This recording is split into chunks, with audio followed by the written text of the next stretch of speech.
सबको जय मसीह की। प्रभु आप सभी को आशीष दे, स्वस्थ और सुरक्षित रखे। एक बार फिर से हम आप सभी का स्वागत करते हैं और धन्यवाद करते हैं उस परमेश्वर का जो हमारे बीच में रहता है ताकि हम खुशहाल रहे। धन्यवाद करते हैं उस परमेश्वर का जो हमारा हाथ पकड़ कर चलता है ताकि हम संभल कर चले, हम गिरे ना। धन्यवाद करते हैं उस परमेश्वर का जो हमारी ज्योति है ताकि हम अंधकार की ताकतों से दूर रहे, हम शैतान के बंधनों से दूर रहें। और धन्यवाद करते हैं उस परमेश्वर का जो दयालु परमेश्वर है और वो चाहता है कि हम भी दयालु बने, हम भी उसके प्रेम से चले।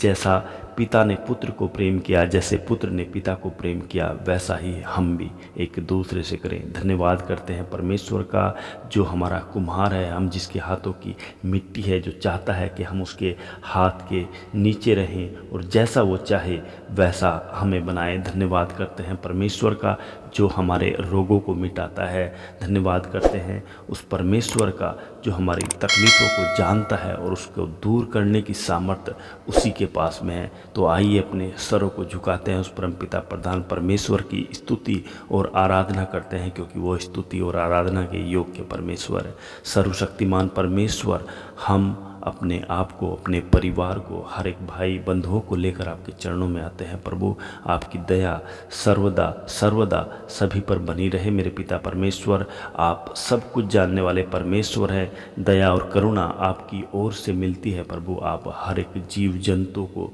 आहार देते हैं। मेरे पिता, आपको चिंता है हर एक जीव की, जंतु की। हम धन्यवाद करते हैं प्रभु कि आप हमारी तकलीफ़ों को, परेशानियों को, दुख दर्द को जानते हैं प्रभु, और उसको दूर करने की सामर्थ्य भी सिर्फ और सिर्फ आपके पास में है। सर्वशक्तिमान परमेश्वर, हम अपनी आंखों को झुकाते हैं और अपने हृदय को झुकाते हैं प्रभु जी, वो संपूर्ण मन से आपके पास में आते हैं।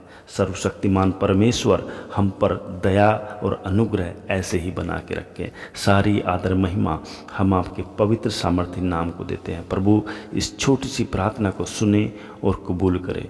आमीन।